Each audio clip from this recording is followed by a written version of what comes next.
This is a bit of a rabbit hole, so I'm going to need you guys to buckle in a little bit.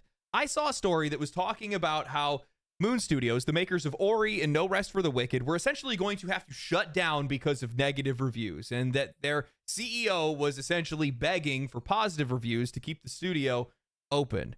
And I felt like that story was missing a little bit of context. I was seeing these headlines all over the place, but it was all based on just a couple of messages from their No Rest for the Wicked Discord. So I went out and I started doing a little bit of digging. And I ended up reaching out to their CEO, and he reached back, and we ended up having a 3-hour conversation talking about review bombing, media smear campaigns, the benefits and the drawbacks of early access, player reception, and more. This entire story was taken out of context. Part of that fault does lie with the CEO and his words, but a lot of it has to do with just, well, legacy media doing what it's doing best, which is not doing due diligence and reporting on things for face value. Luckily for you guys, I already had a video planned on early access. I wanted to talk about some of the scams, some of the abandonware, how we interact and how we interface with these games, and that's what we're going to talk about today. So today we're talking about all things early access. We're talking about the controversy of Moon Studios, how the players have far more power than they realize, and how media spin can get out of control. Yet again, thanks to your support, Displate has reached out with another promotion to celebrate my birthday and theirs. Displate is officially turning 12, and we are all invited to the party. To celebrate, they are throwing the biggest sale of the year across the entire site. We're talking millions of metal posters, exclusive designs, and birthday surprises with every order, including gift cards and a set of stickers. And here's where it gets even better. When you use my code LEGENDARY or click on the link in the description, you'll unlock the best possible deal during this sale. That means 1 to 2 displays for 33% off, 3 displays for 37% off, and 4 displays or more for 42% off. Whether you're into gaming, anime, movies, or something super niche, Displate has over 2 million designs, so you're guaranteed to find something that you'll love. And with their magnet mounting system, it just takes seconds to throw them up, swap them out, and customize your space. The birthday sale runs from May 16th to May 26th, so don't wait. Hit the link below or go to displate.com and use my code LEGENDARY and go grab something that'll actually make your walls look happy. Happy birthday to Displate. No Rest for the Wicked dropped into early access back in April of last year, and it landed with mixed reception. It's an ambitious game from Moon Studios, the beloved team behind Ori and the Blind Forest, and expectations were high. The game is trying to do a lot. It blends action RPG mechanics and Souls-like combat and survival tropes layered onto this painted art style that is immediately recognizable. For a game that is still evolving, early access is the right place. It gives the developers the time and the space to be able to gather feedback, experiment, and grow the game alongside their community. But that model only works if there's trust between the players and developers, and unfortunately, trust is in short supply right now. One of the most powerful tools that players have today is the Steam review system, and I'm a huge believer in it. Steam reviews are the real last frontier where players can voice their opinions and directly influence a game's success or failure. It's front and center for every store page. Developers cannot bury it, platforms cannot censor it, and that rating carries weight. When a game is mixed or mostly negative, potential players will just walk away entirely, and that's a good thing. It forces these developers to take feedback seriously. It gives power to the players. But that's also a double-edged sword, because anybody can buy a game, leave a review, and then refund it immediately. While it shows how long the player had played the game and when they left the review, that thumbs up or thumbs down is still added to the overall score, and that's what's open to abuse. Maybe somebody just hates what the developer said on Twitter. Maybe the community turns on them after a bad patch. Maybe somebody rounds up a few friends and some alt accounts and leaves a pile of negative reviews tanking the score. Regardless, all of these reviews are permanent unless they're updated. Even if the game gets better, that old criticism stays locked in unless the player takes the time to go back and revise it. And let's be honest, most players don't. That's the problem that Moon Studios ran into. Now, before we dive into this controversy at hand, there is one piece of context that was missing from this conversation and the media coverage, and I think it's critically important. It reframes this conversation entirely. After the early access launch, back in April of last year, No Rest for the Wicked went quiet for almost an entire year. During that time, Take-Two had announced the sale of Private Division, Moon Studios' publisher, and Moon took a massive financial risk and bought back their publishing rights to go fully independent. That's not just bold, that's expensive. No safety net, no outside funding, just them and whatever they could sell. During that 1 year period, there were little to no updates on the game or discussions around it. That silence wasn't abandonment, It was them cutting ties, regaining control, and preparing to add more content. So when the Breach update for No Rest for the Wicked finally dropped and a wave of mixed criticism followed, it hit differently. Mahler wasn't reacting to normal post-patch criticism. He was watching months of risk and effort threaten to unravel overnight. After launching their new update, a noticeable wave of negative reviews started hitting the Steam page. Moon had already been fixing the performance issues, they were working on the difficulty and responding to player feedback, but some of those reviews still lingered. Thomas Mahler, the studio's co-founder, took to Discord and Twitter to speak out directly to fans, asking people if they enjoyed the game to leave a positive review. And then he got a bit emotional. On Discord, he wrote, "Folks, if you're writing here and you're enjoying Wicked and are excited for the future updates, but haven't left a positive review, it's entirely possible that we won't be around in a couple of months to do anything anymore simply because we got review bomb, which leads to people not buying the game, which means we're not making any money and we will have to shut down." He followed it up with, "Not sure people understand that they are participating in potentially killing the studio that they want to see succeed by leaving their negative reviews. I get that people think that it's the only way to reach out and get their voices heard, but even companies like GGG won't be able to stomach that review score forever. We've still got a few months left in the oven. If we don't sell copies because people review bomb us, you might just cause our death by leaving that negative review that you posted because you want us to listen to your feedback, which we do anyway. I'm reading every fucking feedback that's posted either way." Those quotes were clipped and circulated by media outlets as if they were definitive proof that the studio was blaming its audience, guilt-tripping players, and fear-mongering about reviews. The headlines basically wrote themselves. Developer claims review bombing might kill their studio, but the reality, a bit more complicated. When I saw the word review bomb, I checked their Steam page and I didn't see any sort of mass coordinated attack. Honestly, most of them were just fair reviews and negative reviews from players that were upset about different mechanics and things of that nature. And at a glance, I could understand why journalists called it a false claim. But then I reached out to Mahler directly, and that led to a nearly 3-hour conversation about what was actually happening behind the scenes. Where we did screw up, like we released No Rest for the Wicked, the Breach update, and we tuned the difficulty a little bit too high, right? And then people complained. Within a day, we tuned it down, and now people are really extremely positive, right? But these negative reviews that people posted, they will now exist forever, right? And there's just no mechanisms or nothing in place to keep people updated on what was this review for, is this still applicable even? And there are still literally like 5-6-year-old reviews on Path of Exile, right? And it's like that game that is being reviewed there doesn't even exist anymore. You can't even play that anymore, right? But that always exists now. And so even from the press, right? The press always used to do the same thing for 30 years, right? Like a game comes out, they put a review up, right? But we never adapted to, well, some of this criticism gets patched out fairly immediately, right? And especially with games that are under active development, some of the critiques that people have will not even exist anymore by the time it reaches users, There will be the trolls who just try to get a rise out of you, right? Yeah. Everybody goes through that. And so what I saw is there were some people that actively called for No Rest for the Wicked to be review bombed. Yeah. And I just thought that's shitty, right? Like, because, and it's always the same thing, because Thomas Mahler is a Nazi, right? And it's just, fuck you, like, I literally all I did was to ask people like, dude, guys, if you are playing No Rest for the Wicked actively and you're liking it, please leave a positive Steam review, right? And I thought that was fine. Like if people enjoy your product and they really like it, then I think it's okay to ask, because I see this on podcasts all the time, right? Like people ask you, hey, like and subscribe and add us on this thing, blah blah blah. And that's fine, right? Like, but there's nothing wrong. Like there's nothing wrong with a call to action. And from my perspective, there's nothing wrong for a developer to outwardly ask their, the people that are playing their game, that are active in their community, hey, if you've not left a review on this game and you like it, please help support us by leaving a positive review. You're not asking for money. You're asking for their genuine feedback on the game that they're enjoying, and that support does directly translate to more sales. It does. Yeah. What Mahler was referring to wasn't some grand conspiracy. He had seen some posts online that were actively encouraging review bombing, and he was watching his players were leaving negative feedback, even though those complaints were already being addressed. And the point he was trying to make, clumsily but honestly, is that the Steam score doesn't bounce back on its own. Once it drops, it's incredibly hard to recover.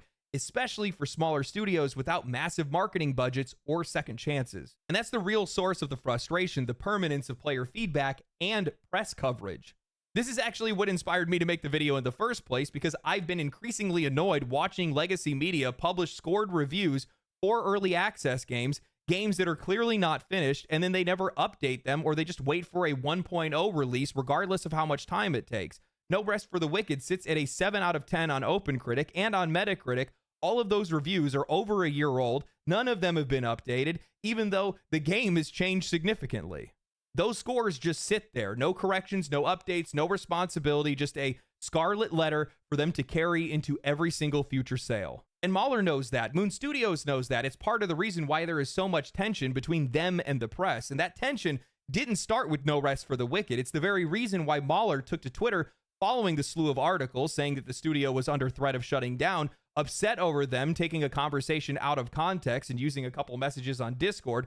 Mahler doesn't trust the press. Back in 2022, Dean Takahashi of GamesBeat published an article that was accusing Moon Studios of fostering a toxic, oppressive work culture. He cited 2 former employees, both laid off, who claimed that the studio was encouraging bullying, tolerated sexist and racist jokes, and burned out its workers. One of the developers told Takahashi, "I've been at multiple studios now, and Moon is the only one that gave me PTSD about the games industry. I think that they are especially toxic. I've definitely got burned out severely to the point that I would consider a different career path because it was so awful." That article painted Moon Studios as a hostile place to work, highlighting banter between the 2 co-founders, Mahler, an Austrian, and Coral, an Israeli, where they allegedly stereotyped one another in ways that these 2 employees found offensive. Yes, offended by the founders joking about themselves. It was described as problematic without context. 2 men who had been working together for over a decade, taking jabs at each other the same way that siblings would. Moon Studios had responded saying, "We don't believe that the experiences suggested by your questions are representative of the more than 80 Moon Studios team members who are thriving and doing great work every day. We appreciate the irony that we, an Austrian and an Israeli Jew, started this multicultural enterprise. We view each other as brothers.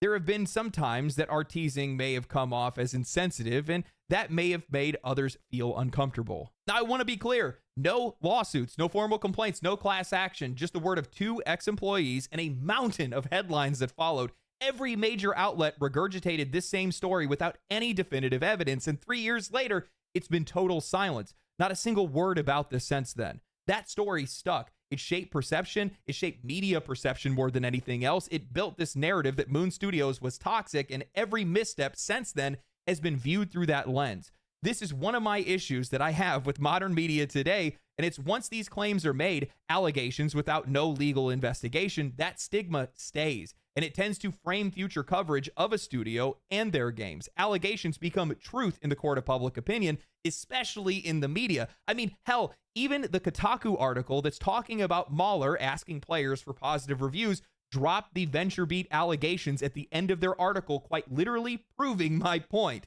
This is meant to influence perception and provoke an emotional response from the reader. We combine this with the fact that Mahler has an outspoken stance against injecting personal politics into their games, and now you have a studio that is just begging to be misunderstood.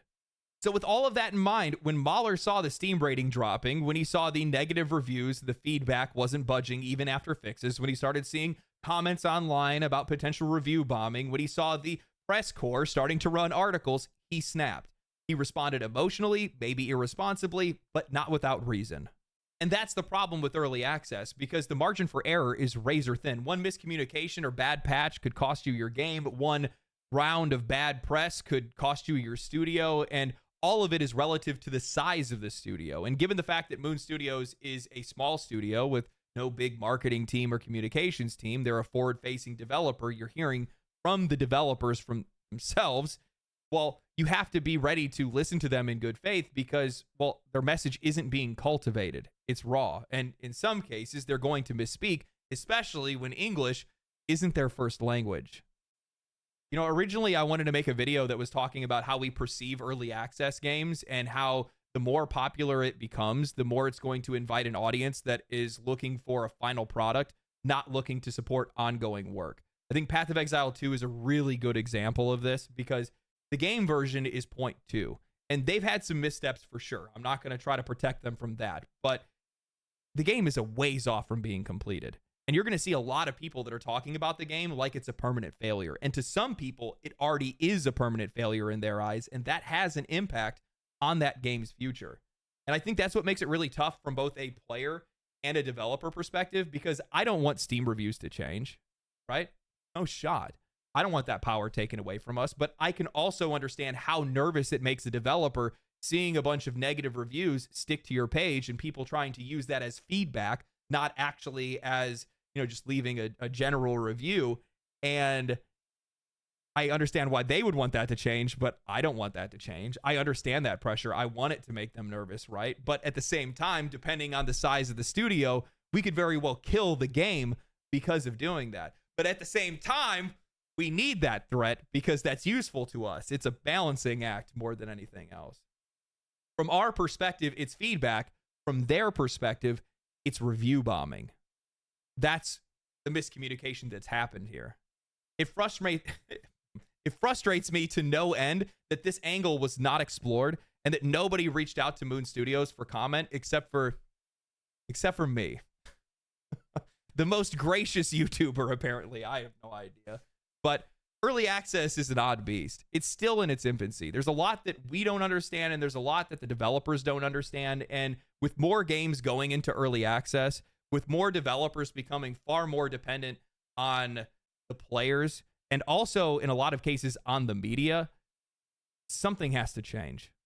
We've seen quite a few incredibly successful games that have gone through early access. Minecraft was an alpha when it launched. You have Ark Survival Evolved, Subnautica, Warframe, Kerbal Space Program 1, Hades, Slay the Spire, and probably the most well-known example right now is Baldur's Gate 3. Early access has quickly become one of the best ways to make games today, and it makes a lot of sense as to why so many developers are adopting this model and why even more of them are going to be doing it in the future, because by going into early access, you essentially are sidestepping every pitfall of modern game design. You're not gambling with hundreds of millions of dollars on a product you hope people might want. You're selling it to them in real time, directly to your audience, with the flexibility to pivot based on their feedback. If something's not working, you can adjust it. If it is working, you can double down. It's real-time validation. You can scale your budget, you can plan your roadmap, and in some cases, you can skip traditional marketing altogether, because if your concept truly resonates, word of mouth is going to carry it further than any marketing campaign. Sometimes that early access will just become a soft launch for something much bigger. Sometimes you'll get one of those weird games that just becomes a phenomenon like Pal World, or more recently Schedule 1, which according to Gamealytics has already sold 5.4 million copies and pulled in nearly $100 million for Tyler. But early access is not all sunshine and W's for players or developers. As Mahler had said, Steam reviews stick, and that permanence is a double-edged sword. On one hand, it holds these studios accountable, but on the other hand, that label, mixed or mostly negative, once it sets in, especially for some of these smaller titles, it can be devastating. A game like Path of Exile 2 can definitely weather the storm. Most people understand the context. They trust grinding gear games, and they know that the game is going to improve over time, but not every studio has that luxury. For smaller studios or solo developers, a negative review score can kill their momentum, funding, and in most cases, the entire project. Now, yes, Steam does show both recent and overall reviews, and yes, it clearly puts a label saying that this game is early access right on the front of the page, but let's be honest, most people aren't reading any of that stuff. They look at the price, they glance at the rating, and they judge the game like it's finished. If it plays like an early build, to them, they're going to treat it like it's a broken one. And that's where these wires are starting to get crossed. From the developer side, reviews can feel like a minefield, especially when there's no clear way to communicate or get some of those reviews changed, even if they're complaining about something that's already fixed. If they're not visibly responding to player concerns, reviews and sales are going to tank. But when developers do engage and do it sincerely, it can make a difference. That's what happened with Moon Studios. After Mahler had asked players to leave positive reviews if they were honestly enjoying the game, their score skyrocketed. It didn't come from a PR spin or marketing spin. It came from being direct, vulnerable, and asking the community to speak up and support them. From the player side, though, the review system isn't just a scoreboard, it's a pressure valve. Players just want to be heard. Steam reviews, unfortunately, are often the only place where we can be. I actually brought this up to Mahler when we were talking about early access because I think that Helldivers 2 is the best example of how powerful that system can be. If Steam players hadn't pushed back, if they hadn't review bombed the game that they love, Sony would have never walked back their forced PlayStation login. It didn't save the game from being pulled from over 180 countries, but it did stop them from forcing players to sign up for Sony's data harvesting. In a lot of cases, our only option is to go after your money. So whether it's a passionate plea from developers or a protest from players, the Steam review system means something. That's what makes it so powerful and fragile. And while I think it's crucial to have this kind of power, I've also seen it misused, even with good intentions. I've read negative reviews that feel more like love letters. I really enjoy this game. Here are all the things that I love, but here are a few things that I want to fix. No hate, no outrage, just feedback. But when there's no proper in-game system for that and no visible developer response on forums or Discord, the review system becomes the default megaphone because at least there, someone might actually listen. This is also why I want to push back a little on Mahler's perspective, because while I understand the frustration and yes, the danger of seeing these reviews drag down a game that's still evolving, a lot of that negative feedback that I was reading wasn't malicious. It was well-voiced criticism, players that were calling out things like time-gated crafting systems, pacing problems, and balance issues that hadn't been addressed. That kind of feedback deserves to be seen. It deserves to stay. If those reviews are what are pushing your team to make improvements, then they did exactly what they were supposed to. If those reviews are reasons why a player quit playing the game, they deserve to be a warning to the next player that comes to buy that game. Now, from my perspective, the problem isn't that those reviews exist. It's that once changes are made, there's no real system in place to surface that progress unless the reviewer goes back to update their initial review. But most aren't going to do that, not out of spite, just because the moment of engagement has passed and they've likely forgotten and probably won't even go back or even think about it. And that's where I think Mahler's concern is valid. When that criticism is still visible, but the problem is gone, it creates this distorted picture. But the answer isn't to silence that criticism, it's to build a better way of showing that the game, like its reviews, can change. A big part of the issue is that most early access games don't offer a built-in way to give feedback outside of bug and crash reports. And when there's no in-game system, no updates to the main menu, players are going to fall back to the one place that they know that they will be seen, which is the Steam page. While I realize that there are Steam forums and Discords where they can reach out to the developers, most players are never going to use these, and you have to adapt to that. And honestly, that's on the developers. If you're running an early access title, communication should be a part of the product. Use your community page, use your Discord, use your Reddit, add feedback tools to the pause menu, put developer blogs and announcements right on the main menu, emulate what Larian Studios did with Baldur's Gate 3, live streams, community updates, Q&As, roadmap discussions. Let players know that they're not shouting into the void, and give them more avenues to be able to communicate with you. Because the silence, that kills goodwill, and there isn't a lot of that in the gaming industry right now, especially for early access titles. Even the best communication can't undo the damage that's been done by the sheer number of early access titles that went nowhere, or worse, went viral and then vanished.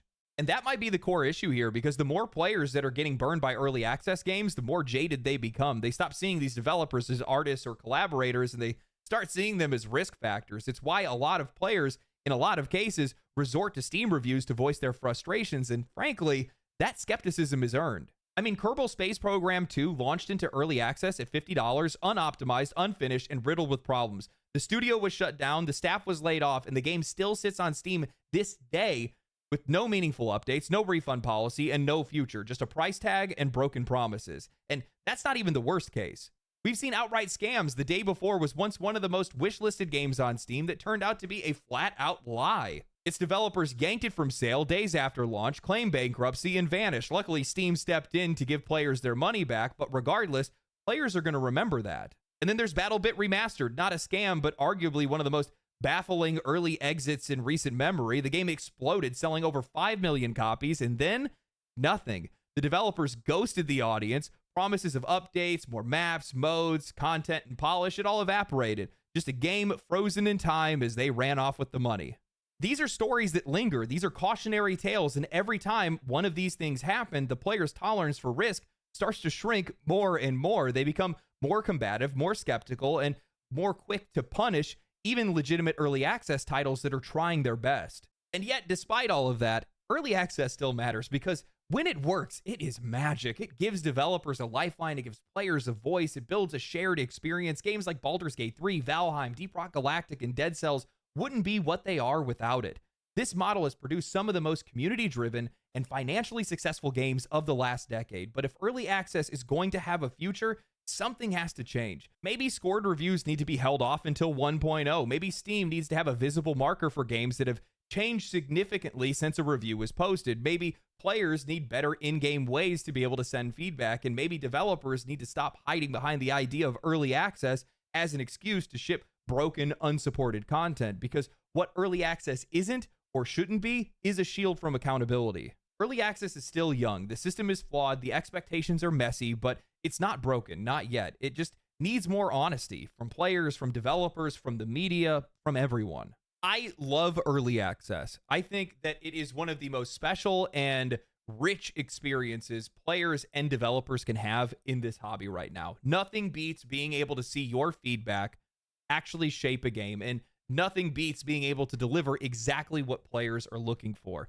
On top of that, nothing, and I'm going to tell you guys this right now, nothing beats being a part of a game in early access and then watching it explode in popularity once early access is completed. You feel like you are a part of that. When Baldur's Gate 3 popped off, I was so proud of Larian, of the game, of being a part of the project, of the entire journey, and it just made the experience just that much more fulfilling. I love early access. If I had to propose a solution to some of these problems, I think one, early access games should not have a review score, because first impressions mean everything to players and to customers. If you rate a game a 6, that game is a 6 in their eyes, and it's never going to change. Even if you update that score later, it doesn't matter. Maybe they won't even see that update, and that was the one chance that they had to be able to sell that game to a player, and the media ruined it for them. Professional reviewers ruined it for them. I think that parity also comes into question in this, because when I started looking into this subject, well, come to find out, they don't review every single early access game. They just review the biggest ones. Isn't that interesting? How fair is that? Not at all. Not at all. Two, the other thing is that I think it would be good if there was a flag for the date of review if there were changes that were made. I think it'd be really cool if there was a Steam system that was in place, and this is something that Steam could definitely do, which if a developer fixes a problem, a known issue in the game, and there are a bunch of reviews, a bunch of negative reviews that have flagged that issue, it's sitting right there at the top text. Maybe it's something to do with level scaling or loot or whatever it is, then it will actually flag that review so that players can see and say, hey, things have changed since then. I think it also wouldn't be a bad idea for Steam to have a different setting for review scores, where instead of it saying current reviews, mostly positive or mostly negative, and then overall reviews, if instead it was actually by patch, XYZ patch, until it goes into full release. They already have a system for that, because they will actually show if a game has reviews from early access, it'll actually show early access review, and then there it is right there. And if the game goes into 1.0, it will contrast the two of those. It'll still count them in the overall, which I don't think is fair, but at least that's something. So they could do a little bit more to be able to better that system. And Steam is great because they side with both the players and the developers in a lot of cases, and they find a lot of really good ways to be able to find a middle ground. There needs to be a middle ground found here, because it's going to make it really difficult in the future. Right now, this is the point, the whole reason I wanted to make this video. Early access games are getting more and more popular. Schedule 1 sold in over 5 million copies. That is insane. I mean, we're talking AAA level success for some of these games that aren't even finished yet. As these start to break into the wider market, as these start to break into players that know that they don't know that they're buying a game, they're not even thinking about the fact that they're buying a game that isn't finished, you're going to run into a lot of issues. You have to do something about that. You have to think ahead in that case, because I think that as we start to see more of these games release, we're going to continue to see them grow even more and more popular, because a lot of people are not really happy with AAA and with a lot of the top ends of this industry more than anything else. And they're looking for an outlet. They're looking for somewhere else to go, and they're going to go to these games. And we've seen some of these games hit massive viral success. And in a lot of cases, those players are just going to play the game that their friend is playing, or go to play a game with their friends. And they don't really think about the early access part of it, nor are they actually going to even engage with the early access part of it, actually give valuable feedback and things like that. The only thing that they are giving that's valuable is their money, which is important, but the other part is really important as well. That's kind of the whole purpose of us getting into an early access game. You know, early access is a tool that is still in its infancy, and there are going to be some growing pains. But from my perspective, it's just the best thing in the industry. Some of my most favorite games are early access games. My entire Steam library is just top to bottom early access games. I think there's more early access games at any given time than there are fully finished games. But to be honest with you, with looking at AAA, I couldn't really tell the difference. Anyway, I hope that you guys have enjoyed the video. If you guys did enjoy the video, or you guys are enjoying an early access game right now, let me know what that early access game is down in the comment section. Look at me being a generic YouTuber. Isn't that great? Like, comment, subscribe, share the video with your friends, share it on social media. Come follow me on Twitter where I talk shit. And also come watch me on Twitch. Thank you guys for watching the video. Stay cool, stay righteous, stay safe. Catch you in the next one. Peace. Family, family, family, family.